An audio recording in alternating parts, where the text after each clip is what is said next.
এই মুহূর্তে উত্তরায় আছেন সহকর্মী রায়দুল ইসলাম শুভ। সরাসরি যাচ্ছি তার কাছে।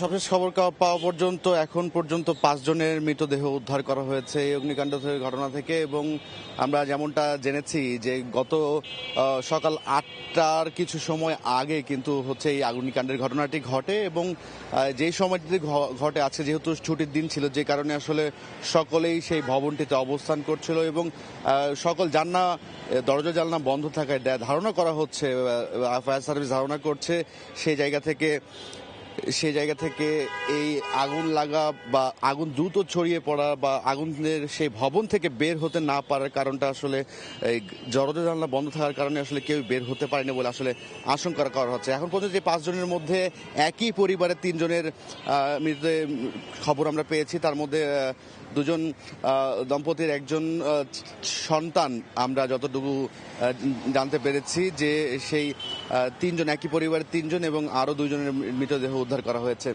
এই ঘটনায় আমরা যেমনটা হতে জেনেছি যে ঘটনাস্থলের থেকে আমরা এই মুহূর্তে হাসপাতালের দিকে যাচ্ছি। হাসপাতালেও কিন্তু আরও 13 জনের মতো ভর্তির খবর আমরা পেয়েছি। সেই জায়গা থেকে এখন পর্যন্ত 13 জনকে উদ্ধার করে হাসপাতালে ভর্তি করা হয়েছে এবং 5 জনের মৃতদেহ পাওয়া গেছে বলে আমরা যেমনটা ফায়ার সার্ভিসের পক্ষ থেকে জানতে পেরেছি। তো সবকিছু মিলিয়ে আগুন লাগার ঘটনায়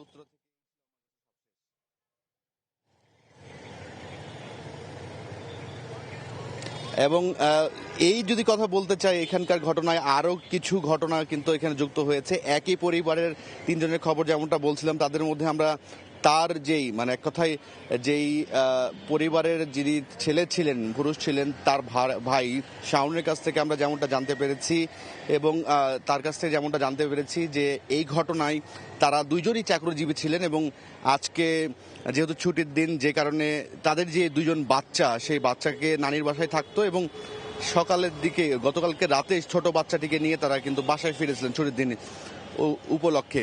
সেই জায়গা থেকে এই সকালে আগুন লাগার ঘটনায় কিন্তু এই 3 জনই আসলে না ফেরার দেশে চলে গেছে।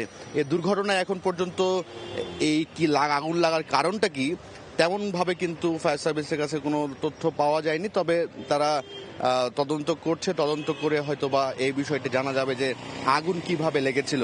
আরেকটি বিষয় জানিয়ে রাখতে চাই যে সকালের ঘটনায় সে ভবনটিতে আগুন দ্রুত ছড়িয়ে পড়ার যে কারণটি হিসেবে দেখছে, সেই ঘটনায় কিন্তু এখন পর্যন্ত তারা যেমনটা বলছে যে দরজা জানালা শীতের দিন হওয়ায় কিন্তু বন্ধ ছিল।